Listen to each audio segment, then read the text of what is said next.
Hello and welcome to episode 17 of Absolute Scenes. This week we'll be doing a review of the month of January, but sadly we have to start on a very tragic note, the story that broke on Sunday.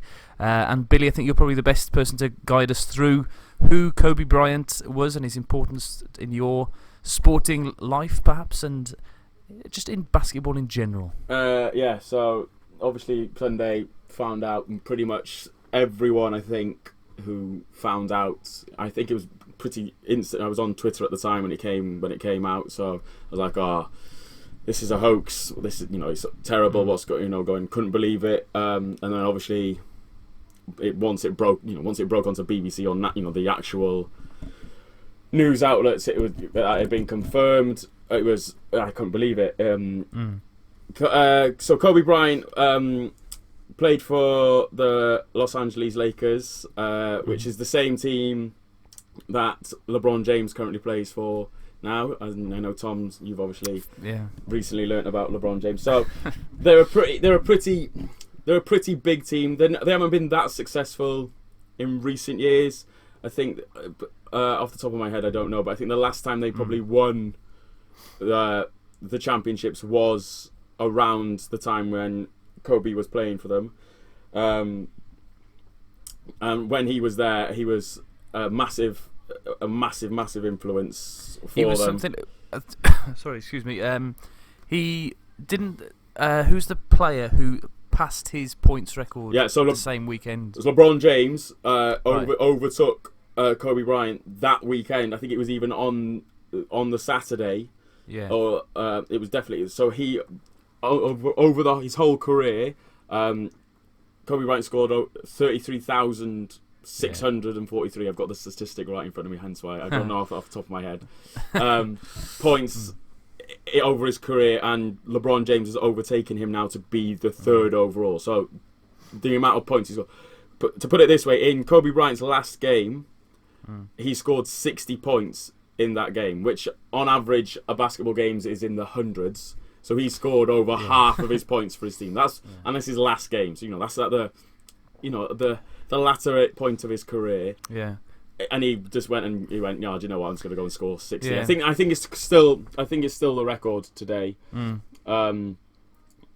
I knew that he was a big deal.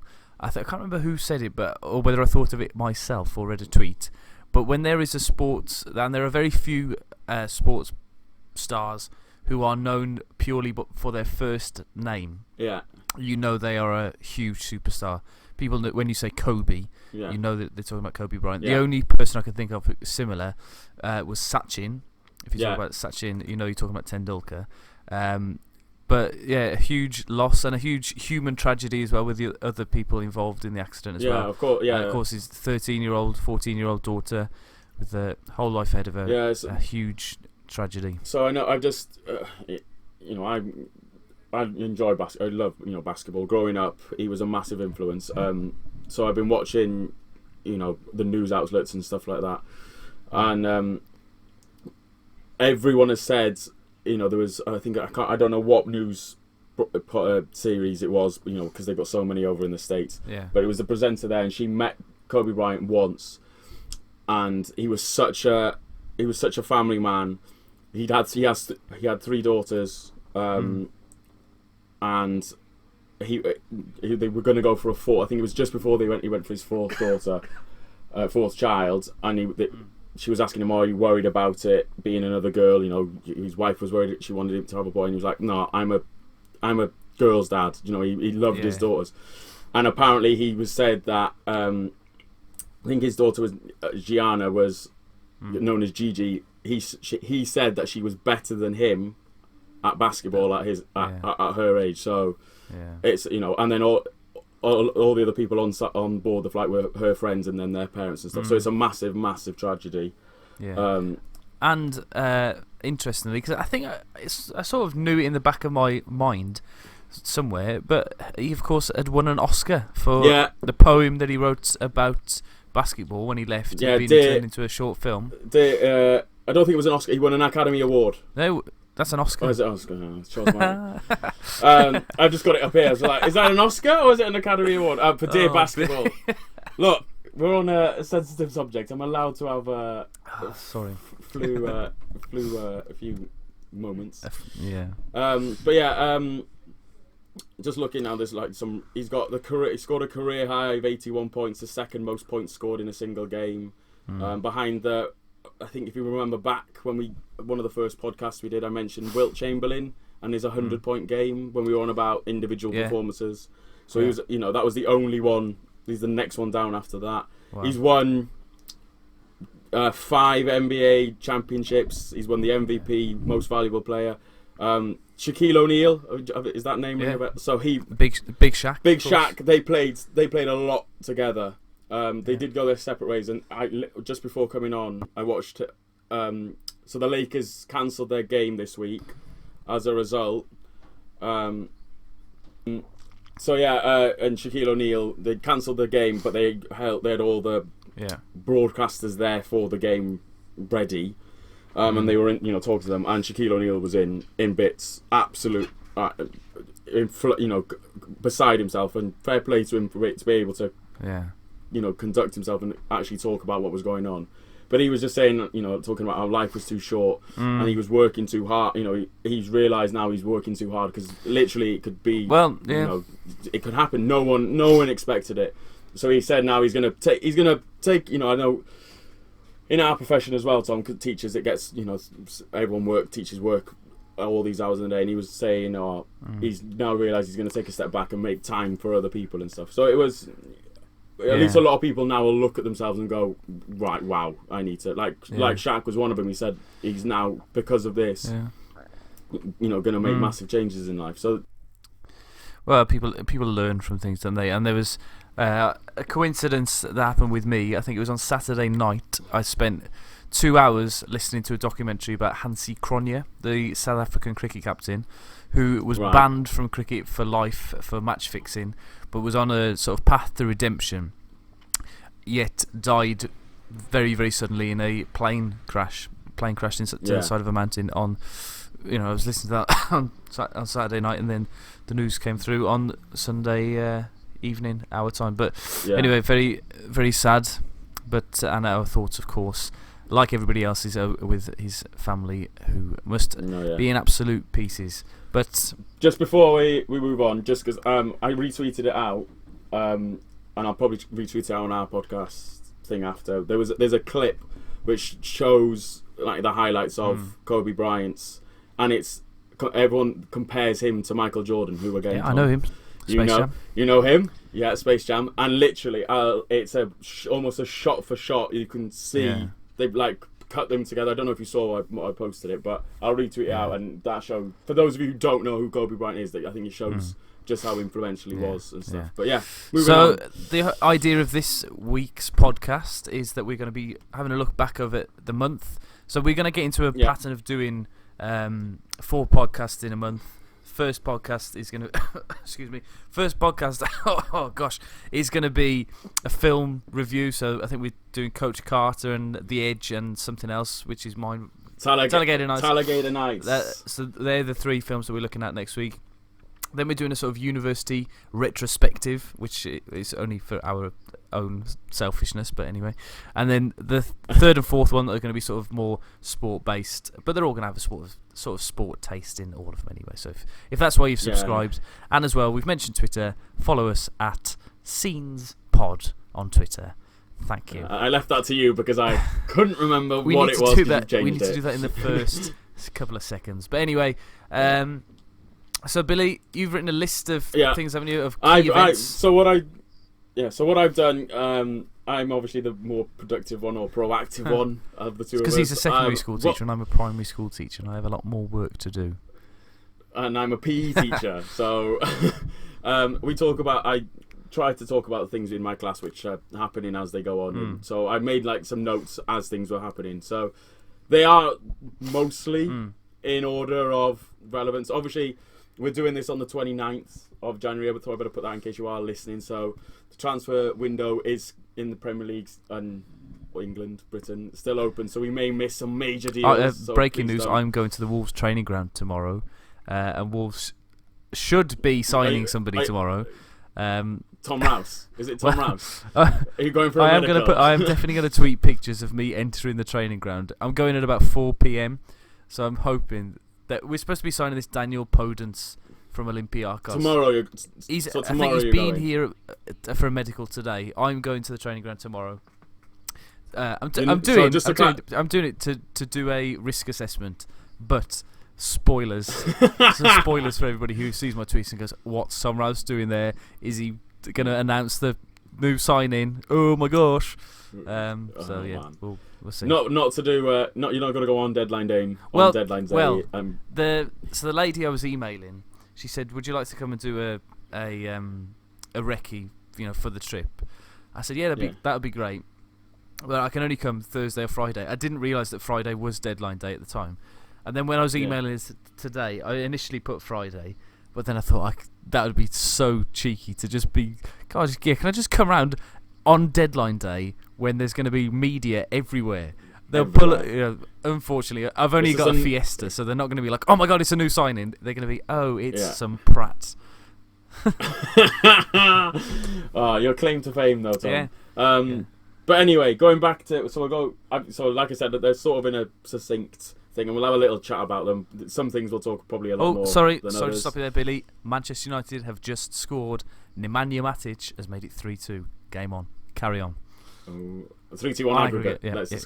Yeah. Cool. Anyway, so back to the first. I think it was the 1st of January. Anyway.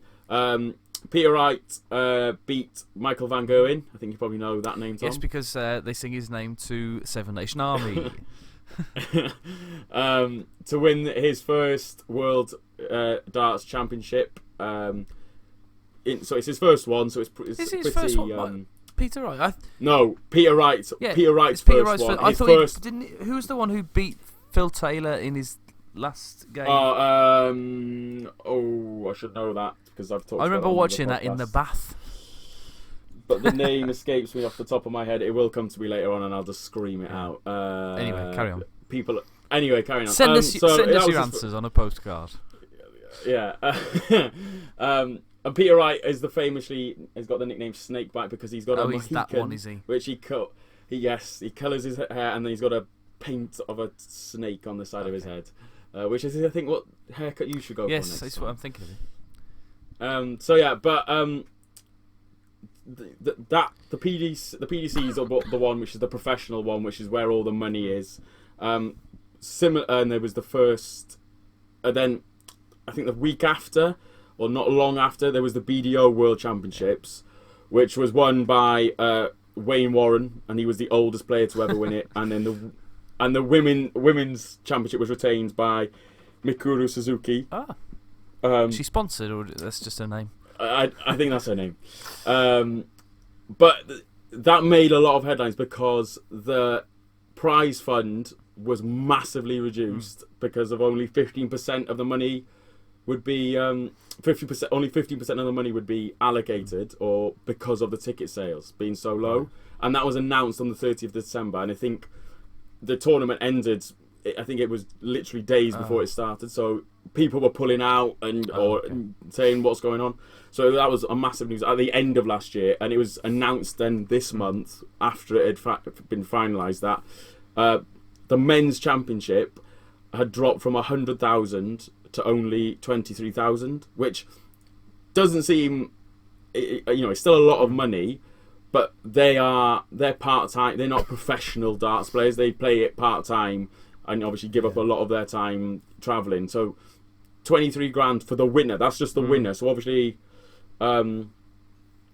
it gets trickled down obviously as well. The amounts were lower. The women's, I think, stayed around the same. There wasn't a massive drop, but there was a lot of controversy about that because obviously it was I think we said that's the one that's on the BBC. So obviously there's not that much. Whereas on the other ones on Sky, the BBC's on Sky and all that's funny and all this advertising and stuff. So that happened. The biggest story about the darts, Billy. What was her name? The female dartist. Look, we were talking about that, and I've forgotten that as well. We're all doing very well at this. I can't remember her name, but I can't see why that hasn't happened before in darts, because surely throwing a stick from 10 yards should be the same for everybody. Fallon Sherrock. Oh yes. Sharrock. Sharrock. Sharrock. She was the first woman to beat a man Oh, so not. So she's not the first. She became the first to beat a man in a world championship match. I think there's been a couple before, but not because it's like qualifying. They've got to get through the qualifying. And whilst I'm here, were BDC Billy's just champions. Googling the answers to the podcast. Yes. Now he's reading. Rob Cross. That was 2 years ago. Oh, okay. Was it only 2? Rob Oh, yeah, Cross. it would have been 2 years ago. Yeah. So yeah, because Van on Gogh my was that. Yeah. And just to put, so that the winner for that, so Peter Wright won $2.5 million. Wow. So there's a massive. No wonder darts players are so fat. Yeah. Imagine all. They don't have to do. They don't have to do any training, and they just get given $2 million for winning a competition. I wouldn't go that far, Tom. I think they've got to do some. Oh yeah, they have to go to a pub sort of and they have to lob a stick at a board. What did second place get? Just out of interest, is it on there? Oh, I've just closed. Sorry. Yeah, it was on there. I think it was 500,000. I've just closed the page. I think it was. That's an enormous amount of money. Enormous. Yeah. So yeah, that was that. So we've obviously got your opinion on darts because that's what I was about to ask you. So the next thing which came to mind was it's the Super Bowl next weekend. Woo! Is it Tom's next weekend? new favourite sport. Yeah, I think it's it's come next around weekend. quickly. I've got some nice stories. Well, not nice stories, but I remember watching it at university. I remember one time in particular watching. I can't think it was in second year when I got extremely drunk watching it, and I was desperate for somebody to come up to the union and watch it. And the only person who was Steve, who we briefly mentioned on the previous podcast, and we'll say for 2 weeks' time. I went, oh God, fine. So I ended up going. I think Jenny came as well, but I don't remember watching any American football at all. But it was very busy up there. But anyway. But yeah, so there's the two teams which have got through are the San Francisco 49ers. They beat the Green Bay. Jennifer Lopez, of course. Yeah, and the Kansas City Chiefs. They beat Tennessee to win their respective championships. So, Tom, my question is, because you probably have limited to no knowledge, and to be honest with you, it doesn't make that much of a difference because I have the odds here. If you were a betting man, as we know you aren't, who would you put your money on to win it? Billy, I can't remember the name of the first team that you said because I was talking over you, so I'm going to go for Kansas City Chiefs. Okay, so Kansas City Chiefs over the 49ers. 100%. So they're from San Francisco, aren't they? Yeah, it's too hilly in San Francisco for people to train properly. Far too steep hills. So Kansas City, as I've been watching Wizard of Oz for the last 2 weeks in school. Very dry, very flat, very good for the ball, to be chucked around. Man City have just equalised, or have they? The flag's up. We'll go to VAR, Billy. Anyway, back to you, Jeff. They are the favourites, Tom, on Kansas City. Yes. So you probably picked. They are, well, I say they're favourites. They're 8-11 on, whereas San Francisco are evens. So it's not a massive, fairly even. And then related to the NFL, Eli Manning, the New York Patriots, I want to say, or the Giants off the top of my head, I can't remember. Announced his retirement after 16 years. So he's a massive name as a quarterback. But yeah, quarterbacks are the big stars, aren't they? They're the big star. Yeah, they're the main. Them and then the wide receivers because they catch the ball, Tom. Cool. So they get all the touchdowns. Wide receivers catch it. Cool. Got it. Yeah, cool. Got the sport nailed. Got it. We're learning. We're on a roll, Tom. You'll be an American sports specialist by the end of the year. Yes, I'll be writing my own playbook. Yeah. Ooh, look at that. Getting all technical now, Tom. Moving on, we had a couple of funny moments. Stuart Bingham won the 2020 Masters 10-8 against Ali Carter. That wasn't the funny bit, but the funny thing was that in the final, one of the members of the crowd had to be ejected from the stadium or the arena for having a whoopee cushion and using it repeatedly. How did they prove that he had a whoopee cushion, that he didn't have an irritable bowel? They found the whoopee cushion. He just kept standing up and sitting down and then making this noise. Yeah. Well, holding it. It was a first for the sport because obviously snooker is one of the sports where you've got to be quiet. There's not a lot of cheering and stuff like that. Have you ever been? No, to I haven't been to a snooker match. I went when I was living in Cardiff. I went to watch Ronnie O'Sullivan. Oh, have you? Managed to tick that. Oh, Was hoping to see him smash a 147, but with Ronnie O'Sullivan, you don't know. It wasn't that day when he scored a 146 on purpose, was he? No, I think it was that. It might have been that championship though, but I can't remember off the top of my head. Or it was around that time. But yeah, so it's got to be really quiet and things like that. Obviously, if someone does something extraordinary, not using a whoopee cushion, you're allowed to cheer and stuff. What was the reaction of the crowd then when they heard the? I think they didn't know what to do. I think they thought like you. Oh my God, someone's got a really bad stomach. But then it came pretty apparent. But yeah, any thoughts on snooker? Obviously, you've said about darts and that being a pub game. Snooker on because they get thrown together, don't they, as not being sports? It is. I think. I mean, I haven't played a lot of darts. I haven't played a lot of snooker either, but I have played snooker. Sober. You haven't played a lot of darts sober.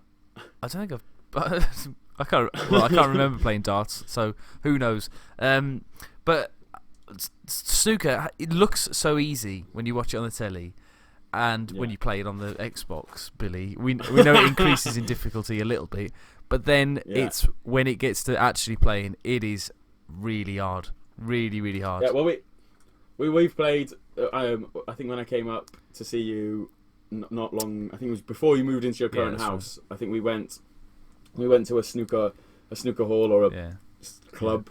And played a game. I think our highest break was just in the double digits. Yours would have been. Mine would have been about 3. I think yours. I think you had quite a good highest break because you had. I think I fouled like 3 times in a row, so you managed to get like 12. I often get a break of 13 because I'll get the pink and then the black at the end when everybody else has given up and I'm 100 points behind. But But yeah, so there it's we a very, are. very skillful game, and it's I assume darts must be as well, but darts just looks really easy. It's surprising. It's surprising the maths element of it. And snooker, for those of you who have never played and you've only played pool, the pockets in snooker are much smaller. The table's massive, and the table is huge. I think it's nearly, if not 3 times the size of a pool table. It's so much harder. And obviously you've got all the strategic play of it as well. But yeah, moving on from that then, Tom retweeted it out. I think you did it on your own Twitter. Oh, did I? Did you do it on our Twitter? I can't remember because I just remember writing absolute scenes because it was absolute class. Scenes. Yeah, I loved it. It was very, very satisfying. So go on, Tom. I'll let you talk about this. I think it was the World Championships of Bowls. Yes, indoor bowls. Indoor bowls, of course. Crown Green kicks off in the summer.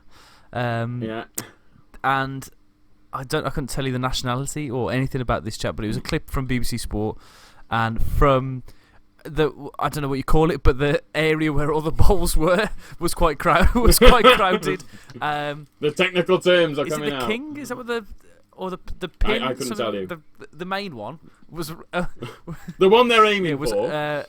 Amongst an awful lot of other bowls, and there was a tiny bowl-shaped gap for this bowl to be bowled between.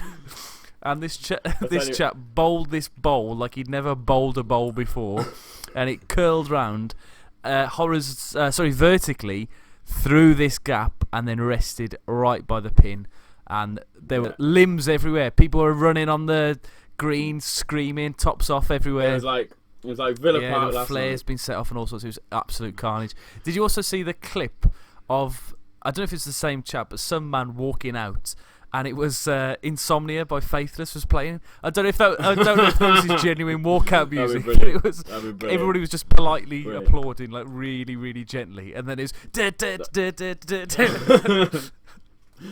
All I'm going to say is Tom obviously gave that as best a description as he possibly could. You'll have to just go and watch the video because clip that up, bowled that bowl like he'd never bowled a bowl before. Yeah, the amount of times, But that happened. I don't even know if he had anything to do with winning the championship, but that itself was brilliant. It was pure perfection to its. I mean, surely that's got to be a fluke, even to that degree of class, a world class international player of his sport. It's surely got to be a fluke. I mean, he's obviously meant it, but to get, he's obviously aiming. Do you think? I think he's trying to knock one of the other bowls out. Yeah, I think that's what I mean. He's aimed. He's got to aim to do that, to get it into that area, but to obviously get through that gap, and to get it as close as he can is either pure skill or luck. What's wrong with a bit of luck? Bowls, Tom. Your view on bowls? I think we could put these into a group of static sports where you don't need physical fitness, but I would say they're age inclusive. No matter what age, you can play these sports. I mean, I've played bowls with my grandparents on holiday. Yeah. It's that kind of a sport, isn't it? On the beach, I can't imagine any child even watching that clip thinking, "Oh my gosh, I really want to grow up to be a bowlsman." So I like it, but it's a beach sport with your grandparents. It's a beach. There we are. Tom's quote. We'll snippet that as well. So moving on from that, going from seeing as you mentioned the beach, we'll go to Australia, Tom. Great. Well, not so great, but yes. So there's obviously Australia's been in the news for the bushfires and all that stuff, and it's now started to impact the sporting world with the Australian Tennis Open being this month.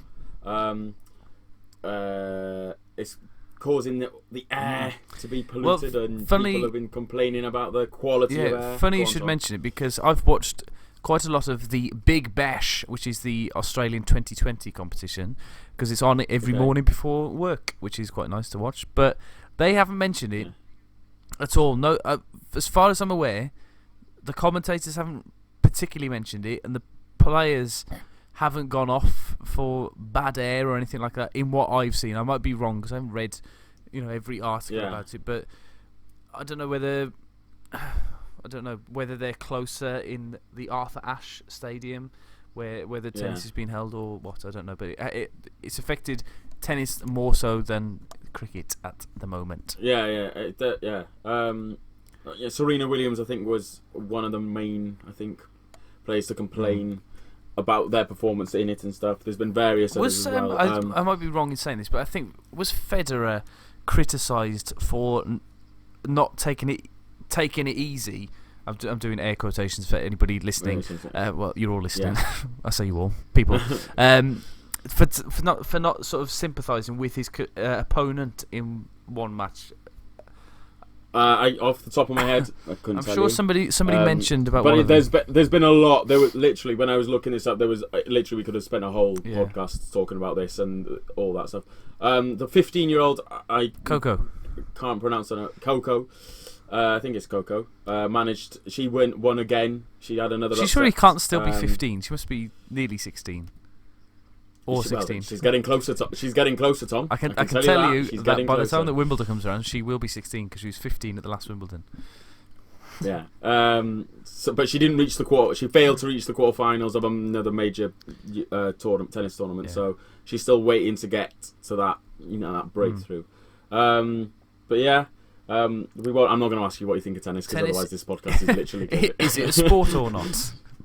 Yeah, we're not going to play that game. Moving on, so some news which broke out before this month, but has been, I think, progressed is probably the word that you probably want to use, or dealt with more, is the Saracens being deducted points by the Premiership Rugby. I didn't know anything about this until it popped up on my phone. So teach me. So similar to it's basically, in terms of football terms, Tom, they've broken financial fair play rules. They've got a salary cap in rugby, and between 2016 and 2019, they overspent by more than 1.1 million. Okay. In one season, over 98,000 in another, and then nearly another million the season after. So they've overspent, massively in terms. That's just on wages. I was going to say, in rugby, 1.1 million is a lot of money, whereas if it was in football, it's nothing. Yeah, exactly. So they were initially docked 35 points and fined 5.36 million. I've got the newspaper article up again. I'm not just quoting this off the top of my head. And now they've been handed another 70-point deduction to ensure that they finish rock bottom of the table. A lot of people, I think there's been a lot of controversy around it as well, because obviously they're going to go similar to how Juventus went down, other players going to stop, and apparently, how's the club going to cope and things like that? Are they going to go down? I think there's a lot of worry that they are just going to completely fold because of everything that's going on. Because obviously they can't. Unlike Juventus, Juventus went down for match fixing, so it wasn't to do with anything of the wages or anything like that. Whereas they're going to have to Saracens are going to have to get rid of some players to obviously balance the books or whatnot. So yeah, it's definitely one which is going to continue to progress. So are they appealing their relegation? Are they allowed to? They previously confirmed that Sarries would be relegated after being unable to prove they could meet the 7 million cap on wages for a 4th season. So I think they got warned and they've appointed someone to try and rectify it, and they've not been able to do it. I think they might, according to this article, there's not been anything about an appeal or anything like that. I don't know how the system works in rugby. I'm not an expert in that sense. So they've got their interim CEO has resigned as a result of this extra 70 points. So there's more. It's gonna progress as it goes on. The next more as we have it. The next from bit's Billy. gonna happen. Yeah. Anyway, moving on from one money story to another. Barcelona moved to the top of the money league, air quotes, for football. They are now the richest. I think they had the most revenue, or the richest club for the last season of 2018-19. Cool. Sorry. The revenue's taken from the 17-18 season, but it's announced last season. Does that make sense? I understand. So Barcelona are top with a revenue of 741.1. I'm guessing that's million. Man United have toppled down to 3rd. Wolves aren't in there, Tom. West Ham and Everton are. Hence why I'm saying Wolves aren't. You're not just teasing me. I'm not just teasing you. They are, so Chelsea are 9th, Tottenham are 8th, Liverpool are 7th, City are 6th. Yeah. One thing that we did get in the top 10 of recently was the best teams in the world. I don't know if you saw this, but it was I can't remember. It was some Spanish publication that put it out, and I think Liverpool were top, obviously, and there was teams like PSG, and it must be to do with European competition and their performance in their domestic league and cup competition. So last year, Wolves got through to the semi-final of the FA Cup, finished 7th in the league, and then started the Europa League campaign quite well. So I don't know, but I mean, Celtic have judged to be 5th or 6th best team in the world on this ranking as well. So I take it with a pinch of salt. But we've moved up 638 places, Billy. So I don't know if you've played Football Manager as well. It is a thing that happens. You get to the end of the season, it goes, congratulations, you moved up to 110 places since you've won the Champions League or whatever, that kind of thing. We're really proud. I think they're going to put it on a plaque at Molineux. Oh, well done. Well done won't be long. To everyone it involved. Won't be long in that. to win number 1. Watch this space. But there's a lot reading through this article. It's obviously to do with sponsorship. Like Barcelona are now top purely because they've taken over their own merchandising and licensing activities. I've got something to add about Barcelona merchandising, and it's something that Wolves fans will experience in a couple of weeks when they go to Barcelona, is that in the Barcelona club shop, they have a corner of it dedicated to Espanyol, the other team in Barcelona, who are so small that they don't get their own club shop. They get a corner of the Barcelona club shop, which I think is quite cool. Wow. But then you look at Man U, who are top, who have fallen from the top of the tree. Well, they were previously top, were they?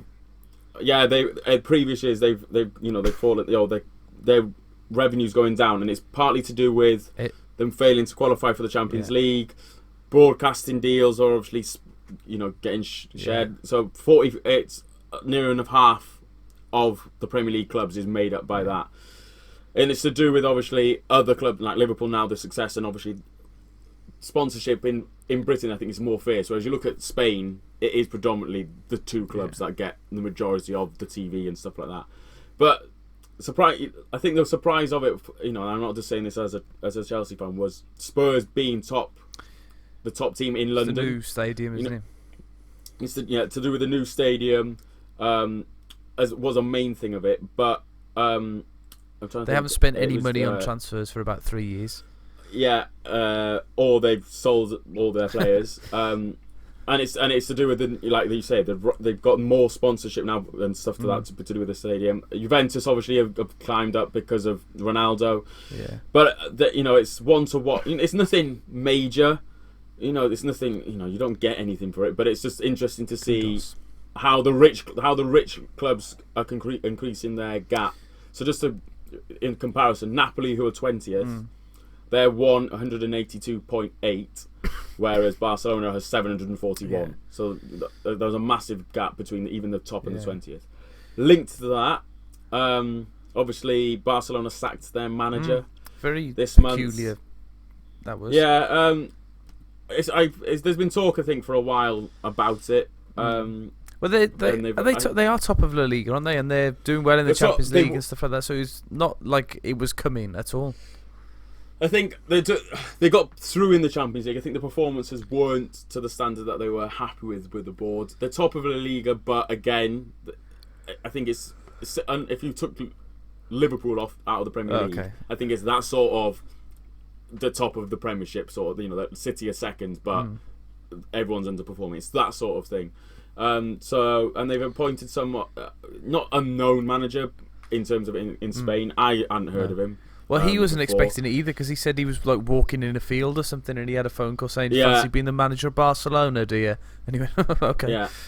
Because obviously Xavi was he was expected. Xavi was the favourite, and then so I think the guy that got it was like third or fourth favourite, and I think he was Real Betis manager. He's one of the lower down clubs. He's done a good job with them. Don't get me wrong, but I think a lot of people were underwhelmed by his appointment. Maybe whether it's a stopgap. For Xavi.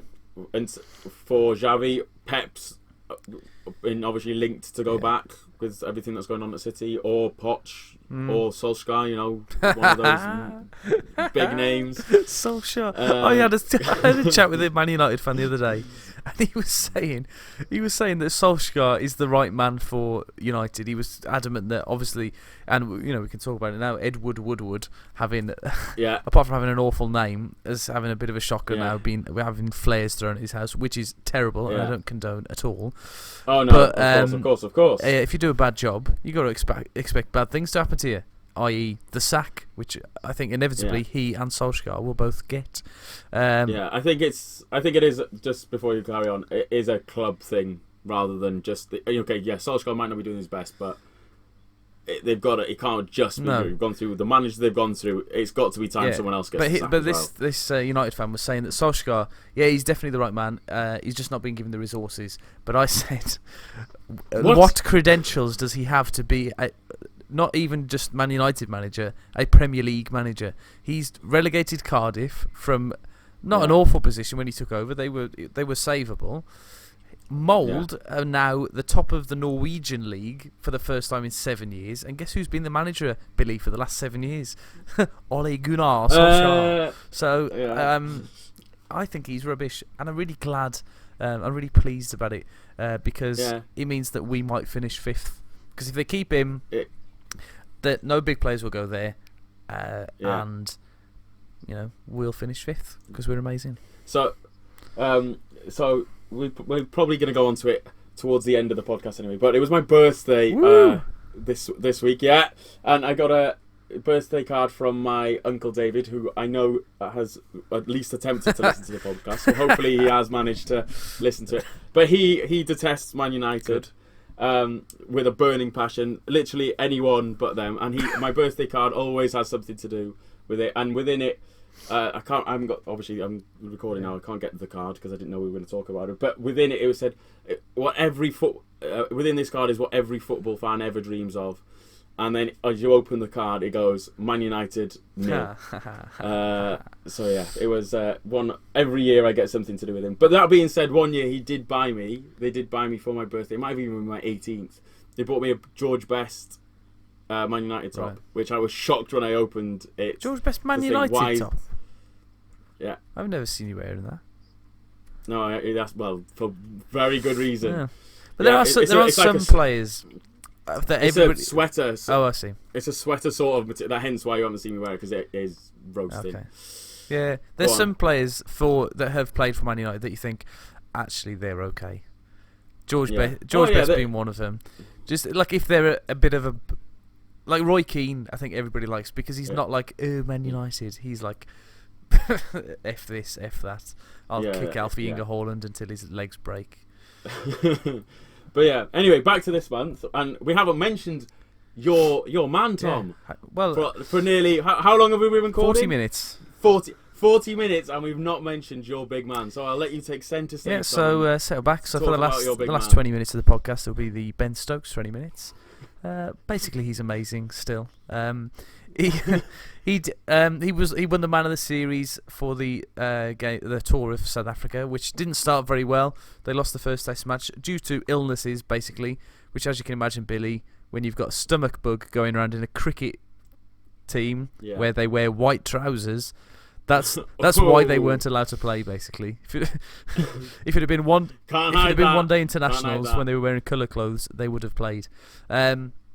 So.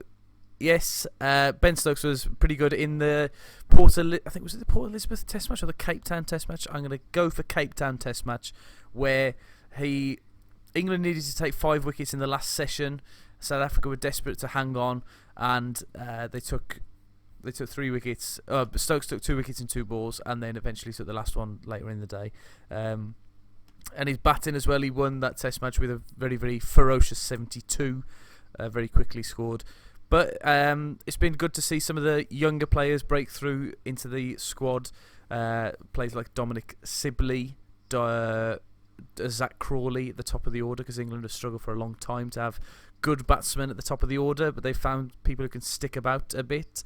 Ollie Pope, who everybody talks about now being the perfect cricketer, because he has bits of every good English batsman in his technique, so he's going to be the best player in the world. But already they're putting putting pressure on him already, because they're just expecting him to he's going to be similar to Root. They had put a lot of pressure on Root, that was another thing I was just going to come on to about Root's captaincy, because when he wasn't the captain, he was this very free-flowing and quite confident batsman. But since he's been given the captaincy, his average has dropped loads, and you can tell that he's overthinking a lot of stuff.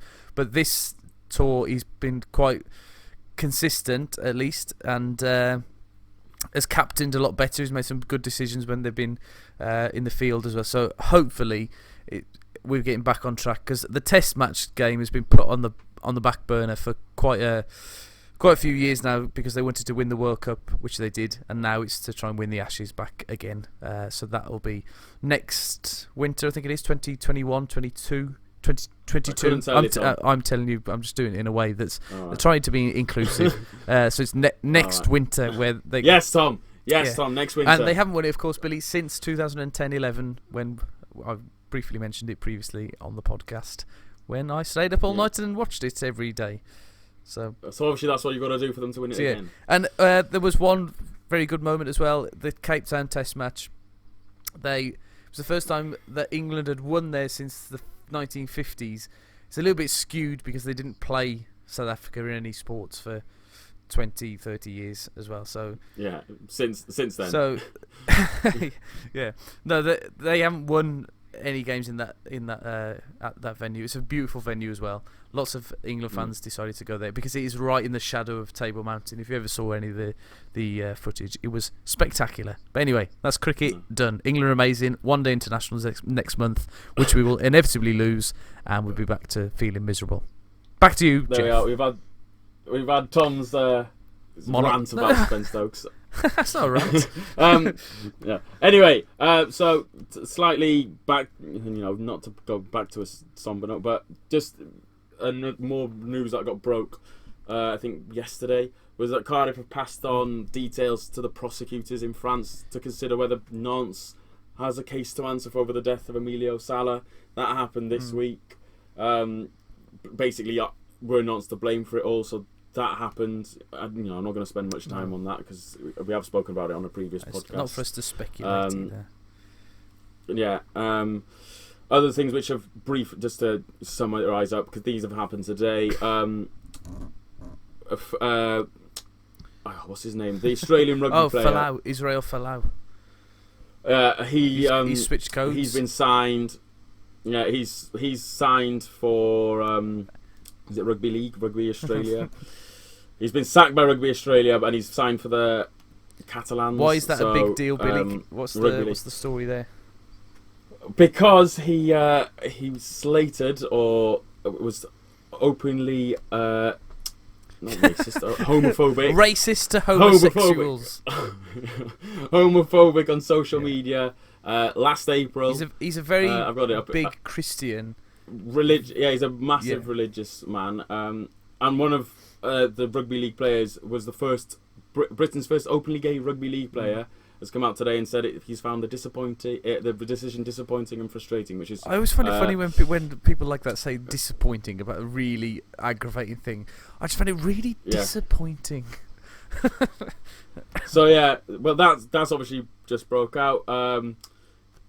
Fernandes, I would agree. Well, Man United have agreed a deal in principle to sign Fernandes. That's probably the major transfer. Until Tom Rath's to Wolves gets announced tomorrow. There's apparently I don't even know how you pronounce the virus which has been oversweeping coronavirus. Is it coronavirus? That's apparently is postpone the World Indoor Championships because of fears of it. Is there anything else here? World Athletics are urged to ban neutral Russian athletes from all the Olympics and stuff. So he's going to be interested in the summer when there's no Russians there at all. Because were they banned in Rio, or was it the Winter Olympics or something recently where lots of them went under the Olympic flag? So that's what they've apparently we're going to do again about it. But and finally, just to go back to our original first ever podcast, Tom. I've just seen it. It was broke literally recently. World Athletics is to tighten up regulations regarding high-tech running shoes. So obviously we were talking back when we were on about the running shoes for Kipoji when he broke the 2-hour marathon mark. So they're obviously it's because they had rockets in them. That's why he did it. Yeah. So that's literally up to date, and the score at halftime was Man United 1, Man City 0, leading it 3-2 on aggregate. And Liverpool. I think Liverpool are winning. Of course they are. They are 2-0. Absolute freaks. I had I don't want to say pleasure, but I did quite enjoy the game. It was one of the best games at Molineux in recent years. And we took them close. Did you watch it, Billy? Nope. Cheers.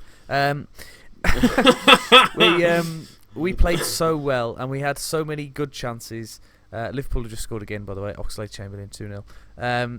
But I said it was 2-0. We just didn't make the right choices, and we didn't score enough goals. Because Liverpool are always going to score at least one. That old footballing problem. We didn't score enough goals to win a football match. Our goal was a thing of beauty. It was one of the best goals I've ever seen Wolves score. Which one was this now? The one that got chalked off? Or? Surprisingly, it actually counted. It was a very quick breakaway. Jimenez beat Robertson and then laid it off to Traore. Traore ran forward 20 yards. In the meantime, Jimenez was darting towards the penalty spot. Traore whipped it in. Jimenez with a banging header, equalising. And then we were in the ascendancy then for the whole rest of the second half, but we just couldn't put any chances away. It was really frustrating. But then Liverpool are freaks, and they won. The only team, of course, to stop them winning recently, Shrewsbury, because they're amazing. Massive Shrewsbury. One of the teachers who works in school, he's I can't remember if he's from Shrewsbury, but he's a massive Shrewsbury fan. So on Monday when we all went in, we were saying, "Did you watch it? Did you watch it? Were you going crazy?" Salaps. So yeah, that'll be they've obviously we haven't spoken about that. They are obviously going to field a he said team that Klopp's not even going to be there because they've enforced a winter break of the Premier League, so that'll be interesting to see, especially because Chelsea have been drawn against them. Yes, Sam Ricketts is very excited, and I think Dave Edwards has referenced it as well because when he was last at Wolves, his last season at Wolves, 2017, we beat Liverpool at Anfield before then going to play Chelsea at home. I don't think is it the Shrewsbury games at Stamford Bridge, isn't it? If Shrewsbury or whoever wins out of that game, it'll be at Stamford Bridge. Unless they get a replay. No, they can't. Billy, they can't in the fifth round. Fifth rounds have stopped having replays for the last couple of years, and also for the first time, I think this is because of the winter break. They're in midweek, so we've got an FA Cup fixture midweek, so that it doesn't disrupt the Premier League fixture, so they can cram more games into the week. So it's great for everybody. Moving on, just before we go on to I've got a little sort of quiz sort of game for you at the end. Looking forward to what we probably will be talking about next month. The Rugby League season starts this weekend. So obviously, we've just talked about that. Six Nations starts this weekend. Thomas. Is it? Yes. Oh, goodness. Yes. Who have we got? Who are we going to predict to win that? It'll be one of 6 teams, Billy. Thanks, Tom. The Super Bowl. Wales. Go on. Every time. Wales. Super Bowl. We've already Wales talked about. Win that as well. The League Cup finals. Wales will probably win that as well. Win that. League Cup final. Fury versus Wilder is next month. I know you're a massive Fury fan, I do Tom. like him, I'm guessing you're going to go for a Fury win there? Yes. Yeah. And then go on to face Joshua? Well, they have to, yeah. The winner of it will fight Joshua. Sterling's through on goal, by the way. Sterling, he's cut inside again. What is he doing? He's missed. Anyway. Okay. Should have scored. Champions League starts up again. Europa League. And then Formula 1 starts. And I put that in purely because I think one of the first ones is in China. So that could change and stuff like that as well. So onto obviously there'll be other news stories that break out and stuff like that. So what I've got here, Tom, when I was looking all this stuff up, I found a website and a couple of websites that had predictions for 2020. Okay. They're all football related because I thought if I do anything else, we may struggle with you, Tom. And you've done a couple. Fair play to you. You had a couple of wild guesses. So some of them are obvious, and you're obviously just going to say yes. So if you were going to say no, I would like you to say what you think would happen instead, or why. Okay. So they've got Liverpool to win the Premier League. No. That was the first one. That was the first one. Then now they're currently 19 points clear, so yes. Yeah, so, that'll help. So they've got Bayern Munich to not win their league. Now, I did see that Leipzig are top, but I think they're only top by a point. And I think that is incorrect. I think Bayern Munich will eventually come good because Dortmund are in a surgency. I think, as well, I think it was similar last year. But Munich were miles away, but then they eventually turned it around and won the league. So this is a double. They've got two things. So they've got Munich not to win their domestic league, but to reach the Champions League final. No chance. Thank you, Sam. They've got Chelsea in the next round. German teams are rubbish in Europe at the moment. Linked to that, there was a couple of websites which had like outside predictions, and I've got them down. They had Leipzig. This website had Leipzig to win the Champions League. No. And I've got the live odds as we are. So who do you think is favourite currently, Tom, to win the? Maybe Liverpool. Liverpool is second behind Manchester City. Really? They are favourite. Yeah, Man City. I obviously off the top of my head I don't know the draw, so it might be to do with the draw. Leipzig are 33-1 to win it, just to show that how outside their chances are. Munich is 7-1. So I'm not going to go through all the odds, but who would you say to win it? I haven't watched a lot of the Champions League, but I just feel like the two British or two top British teams are the two sort of to watch. I can't see Spurs or Chelsea going particularly deep in the competition. No. I'm saying that as a Chelsea fan. I think if we get past Munich, we'll be done very well. I can't. I think it will become City's priority, obviously, for the rest of the season. Yeah. I'm not sure who they've got in the next round, but they will get. I imagine they'll get sort of deep in the competition, but they haven't got the luck at the moment in the Champions League. The last couple of seasons, it's been VAR and things like that that's knocked them about. So I don't know. I think they'll get far. I agree with you. I think they'll get far.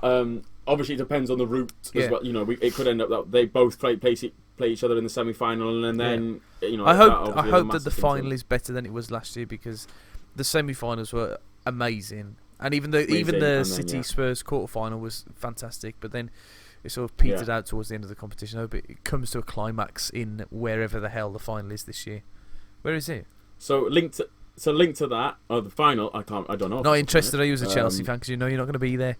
We all know that the Europa League final's in Gdansk. But linked to that, we've got Pep to leave at the end of the season. Ooh. If they win the Champions League, definitely. If they completely flop in the Champions League and they go out in this round, then yes as well. Yeah. If they get to a semi-final again, I think he might stay. But he is definitely coming towards the end of his time there, because he's built this team to be the freaks that they were over the last 2 seasons, but they're all on the decline now. David Silva going as well. He's not going to be replaced by Phil Foden, and it's going to take a lot of investment again. And it's similar to the Fergie, where when he left a rotten team is probably the best way. I think at least there's some players there now still, because there's obviously been Fernandinho, I know, signed a new contract. A contract extension. Aguero's been linked to move to America and stuff like that. So some of these things, he does need to rebuild. He's been there for quite a while now, hasn't he? Like, this is his 4th season, is it? I think it's his 4th season, and he doesn't stay at places for long, really. So it's been a surprise for me that he's. Where would you think he would go next? I know, but we've obviously mentioned Barcelona. But if he didn't go back to Barcelona, where would you? I don't. Because Italy now, Juventus, you'd think they're going to stick with Sarri for the time being. It's got to be. Conte's at Inter. He's got to prove himself. I know that sounds ridiculous to say about one of the most successful managers. Yeah. But he's had Messi at Barcelona. He failed at Bayern Munich because he didn't win the Champions League, and you know they win the league every year in, year out anyway. So that's no success. He hasn't won the Champions League as yet at Man City. Yes, he's won the league back to back, and he had built a fantastic team with an unlimited amount of money. So he hasn't. For me, he's got to go and prove it somewhere. So my answer would be Wolverhampton Wanderers. No, I don't know, but it's got to be somewhere where they're not at the very top. They haven't got a star player and they haven't got unlimited resources. So I don't know, Southampton. I would guess if he comes available, I reckon PSG are just going to chuck a load of money. Yeah, it could be something like that, or because they're near enough guaranteed to win the league, and they just want that Champions League, and the amount of money that they've been splashing around, they've got to. I've just mentioned them. They've got Serie A to be won by Inter Milan, ending Juventus' dominance. So obviously Conte's there now, and they've signed a lot of Premier League has-beens with Young and Moses going there. Yeah, that's been really weird. There's lots of. I think it must be because of Ronaldo going there. I was talking to my dad about it yesterday, just saying, like Ramsey went obviously in the summer, and then you've had quite a few following over to Italy, but whether it's sort of on the rise again. But fun fact, Billy, you know the stars on top of Juventus shirt. Do you know what they represent? They currently have 3. It's not Champions Leagues. I learnt this when I went to the Juventus stadium. It's not. Is it not? It's not something to do with the leagues. Is it? They've won it like so many times, but it's not one. It's obviously not one. It's something to do with like 5 times. It's even won that, Billy. So for every 10 Scudettos, you get a star. So they've won it 38 times. They'll have a 4th star in a couple of years. I knew it was something to do with a quantity, because I think there's something similar in Brazil. They do. Well, Inter Milan have only got 1 star on theirs. AC, I think, have got 2. So it's to do with 10 times, which shows you how often the same couple of teams win that league. League. It'd be interesting because at the minute, obviously, Juventus have got that dominance. I remember growing up, probably the same, where that league was probably the closest in terms of competitiveness to the Premier League, whereas you've got all the 2 Milan clubs in Juventus Lazio, nowadays Roma. Napoli, Lazio, Roma. There's a lot of teams which could win it. So yeah, it'd be interesting. The next one, Tom. England to win the Euros. No. They won't win the Euros. They'll get through really deep in the competition, and then they'll have to play somebody who were quite good, and they'll all crap themselves, and they'll get knocked out. The end. Who are you going to have for your winners, Tom? Well, I've got an outsider for this as well, but my heart's saying Wales, but my head's saying Portugal. Okay, so Portugal are 16-1. Holland would be up there as well. Holland would be my outside guess. Belgium as well. Belgium for the last 15 years have been the dark horse in every. They've got to. If they don't do it now, that's it. And France obviously. Wales are 100-1. Come on, boys. So that the website that I had, picked a country which has got the same odds as Wales, which was Turkey. I think they must have. I think they're in Wales group, similar to. I think they are. I think we've got Italy, Switzerland, and Turkey. I think it is. Yeah. So one of those teams, Tom, from that group. The thing is, the interesting thing with Wales now is that we now have expectation going into a tournament, because of course previously in 2016 we didn't have any expectations as to what we were going to achieve, and then we went and got to the semi-final and had one of the best nights in British football history when we beat Belgium. So I think it's going to be tough for Giggs to sort of match that, I think. Cool. So the next thing, well, just because I'm worried about time. Who cares, Billy? Nobody listens this deep. All right. The next thing I've got with England, at the minute they've got a problem with the strikers, so I think that's going to be a massive thing. But yeah, that's going to, and they always get their hopes up and then crumble down. So it'd be great if England managed to get to the final this time. And have progressed. That's the only thing that England have never done in a tournament, is lose in a final. They've done everything else, but they've never lost in a final. Well, this will be the first. Yeah. So the next one I've got is that. So this is this year. Okay, that Messi or Ronaldo don't win the Ballon d'Or. Ooh. Who else could it be? Mbappe, perhaps, or. So this was linked to. This was on the same website, and because they'd had England to win, they had Trent Alexander-Arnold to be in the top three, not to win it. So, thinking in terms of the Euros, obviously will be happening as well. Your Champions League winner, obviously that influences it. Mbappe's probably not, because France will be a force to be reckoned with there. So Mbappe's probably, unless it's some Turkish player, Sterling maybe. Yeah, the odds for that will be, you could get loads of different players. I would say, this is the most excited I've been for a tournament, generally, because there are going to be so many Wolves players involved. I look through our first 11, and pretty much all of them are going to be playing for somebody, or if they're not playing for somebody, they should be playing for somebody. Like Conor Cody should be in the England squad now. I've slagged him off a lot, and he makes a lot of mistakes, but. How many English centre backs? I know that he plays in a back three, but also why not have an option on the bench where if you are going to switch to a back three, or you've got a game where you think, well, we could play back three here. You've got Conor Cody who does it week in, week out for Wolves. Well, they played back three in the World Cup, so he could. Yeah, I think he is. He should probably go. Are there any English centre backs who are in the top 7? Joe Gomez was one. Which should be Gomez and Cody, shouldn't he? That's what I think. Yeah, Maguire's not. Up there. That's what I'm just. I'm going through the teams with English centre backs. Did you see that video of Harry Maguire with the music of "Take on Me" played on a terrible recorder with all his terrible passing? I'll see if we can find it. I'll retweet it out. It's very funny. Retweet it. We've got a lot of retweeting to do tonight, Tom. There aren't many. Tarkowski's one. Yeah, maybe. But he's not in the top 7, obviously. But he's another one too big potentially. Yeah. I don't know. All right, I've got 2 predictions left for you, Thomas. So this is a long one. So it's broken up into multiple parts, but it's almost like a domino effect. Right, okay. So I've got Paul Pogba to move to Real Madrid. Okay. Yes or no? Yes. Neymar to move to Barcelona. No. Mbappe and Salah to switch clubs. Where's Mbappe now? Mbappe PSG? No, Salah's not going to PSG.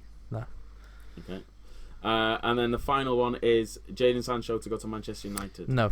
He will come to the Premier League, but he's not coming to Manchester United. Okay. If Solskjaer is there. Where do you think Sancho would go? City. Okay. Cool. So my last one, Tom, which is, I'm sure you've realised I've omitted it because I've left it to the end because I know you'll probably talk about it for the longest. Wolves to win the Europa League. That was the prediction that they had. Is it actually? They had Wolves. They had Wolves to win the Europa League. So Wolves are currently 12-1 to win it. They are sixth favourite. Obviously similar to the Champions League. The route will obviously impact on it, but they're behind Sevilla, Man U, Inter, Ajax, and Arsenal. But above teams like Roma. I know Salzburg now have lost a couple of their big players. Leverkusen, Benfica. They're in front of Porto. They might not be as big, but they're still big names. Frankfurt, Celtic, Wolfsburg. Teams who've got recent history in the competition. Yeah, even like Olympiacos, a Champions. They're a Champions League. Yeah. Normally a Champions League regular and stuff like that. Rangers. Yeah. That big team. Yeah. But on a serious note, Tom, how optimistic are you? Where would be a success for Wolves? Let's put it that way. How far would it be? I think we've already been successful. If we get knocked out in the next round, I think people would be disappointed, but we'd think, do you know what? As in this round isn't against Espanyol. Yeah, but I don't expect us to. I expect us to get past Espanyol, and then you're moving into when the draw opens up. Then in the last 16. And there's no seeding and stuff like that. There's when we were looking at the draw for the last 32, because we weren't seeded, we avoided the biggest teams. And I think if we'd have been facing up against Benfica or Inter Milan or somebody like that in this round, then we would have been thinking, do you know what? We've had a great run. Yeah, it's fine if we go out. I think on your day, you could beat a lot of these. Well, you definitely could beat Man United, and you can definitely beat. And I think you can. Arsenal maybe now, depending on Arteta and the way it's going. But there's no. Ajax aren't the force that they used to be. Inter Milan, I think Inter Milan probably would beat you over 2 legs. See, I don't know. I think that's what does us a favour is that all these are over 2 legs, and particularly if we are away first. If we come away 1-0 down in a game, I'd back us to turn that around at Molineux because. I know that these grounds away, in Europe are intimidating, but there were so many Liverpool fans last week that said there's no atmosphere like Molineux at the moment. United fans said it recently as well, and that's something that is working in our favour at the moment. That we're sort of riding the crest of a wave, but I do think that we could win it. But we have sort of got experience of players who've gone deep in competitions like Jean Moutinho and Patricio. Neves, although he's young, has played in the Champions League. They're not playing with fear at all. They're not scared of anybody. They showed that last week against Liverpool. I just think that perhaps it's the. I don't know what could stop us, but I don't want to say yes. We're definitely going to win it. Yeah, going to win it. Yeah. That's why I said how but just. I can say these things because it's not my team. But look, I haven't mentioned it on the other 2 predictions in terms of England and the Champions League because Liverpool and England were the most popular bets that were being put on. Arsenal are the most popular bet that's been put on at 8-1 for the Europa League, but Wolves are second at 14-1. Yeah. So obviously that's purely because of odds, and that's in Britain because all the bets are Arsenal, Wolves, Man United, Celtic, Rangers. So, the people are having faith in them. We're the hipsters' choice. I would say we won it, last year and stuff, and it's such a strange competition because some teams ought to be taking it like we just spoke about Inter Milan. If they're close to Juventus, they could focus. Right, we want to go for the league, because yes, it's silverware, but it's not going to be their route to the Champions League. Espanyol in the next round for us, they're bottom of La Liga, so obviously it's not their priority. They're not thinking, can we get to Champions League next year? Can we stay in the league? Yeah, Ajax similarly, it's just going to be silverware for them. Whereas Man United, even Seville, Arsenal, Wolves, Roma maybe as well. That could be their, and even saying that that winning that cup puts you into the top. Yeah, you're seeded. Yeah, so you get a much easier draw in the Champions League because that was our benefit. Even though we ended up having a mixed bag group, we were lucky to have that group because of everything that was going on at our club. But yeah, that was my little game for you there, Tom. Cool. I enjoyed that. I don't know if there's any other news that's broke whilst No, Billy, but we'll wrap up quickly by just tell us, did you do anything nice on your birthday, Billy, on Sunday? I went out for food with my family because I didn't do much. I had a busy week. I've had basically every week I've had a parents' evening every week. Last week I had parents' evening and the county team that I help coach. So we trained on a Monday and we played Caerphilly on Thursday. We lost 1-0. Simon Tilley with his top off. Yeah, he was there. He was screaming. No, he wasn't there. But it was. I'd have, if we were down in Caerphilly, I'd have text him to come in. But they were up in Newcastle and Emlyn. It was 1-0. A couple of VAR decisions, but obviously there was no VAR. But we were unlucky. It was a scrappy game. It was a pitch similar to the one that was at Tranmere. Where? At Tranmere. Oh, you said it in a very peculiar way. Tranmere. So yeah, it was very boggy and muddy and so I went to obviously Chelsea to watch Chelsea Burnley, so that was my birthday present and stuff. So it was just a quiet, chilled one. Went out for Sunday roast. It was quite nice. Lovely.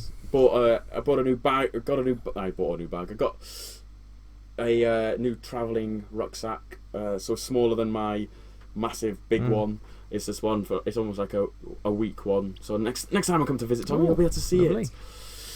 Very exciting. So yeah, how's things been with you, Tom? Obviously we jumped into the podcast today. Any news, scandal or gossip? I'll tell you one funny thing that happened today, and I don't mind saying it at the very end of this podcast. But basically, I'll put it this way, Billy. I've fallen out with somebody, and they text me saying, "You've been treating me as a cheerleader," which was very funny in itself. But then I had to use all my might to not text back. Give me a T. Give me an O. I was going to say this definitely sounds something that you do, Tom, and that I think we should end the podcast on is all giving Tom a T, an O, and an M. I didn't text back, but yes. That's today. So on, Tom, pluggers. Do you want to plug us one more time before your birthday? Before we go? No. I just realised Man United are down to 10 men. Yeah, no, I was going to interrupt you, but I didn't. Yeah, Nemanja Matic, as he was walking off, pointed to his ear and sort of said VAR, and they went, "Sorry, mate, it's 2 yellows. We don't check that sort of stuff." So anyway, at Scenes Pod, if you're still listening, tell a friend as well. Because we've gone up quite a lot of listeners, Billy. A lot of people listen to the last podcast on YouTube, 200 or 300 people. So just check us out. Check us out on YouTube as well, on the old Gold and Black at the moment. But he will be moving over to the old Scenes, Absolute Scenes Pod Scenes on YouTube as well. So you can check that out, guys. Anyway, it's been an epic. See ya. Bye. We've mundled through that. Bye.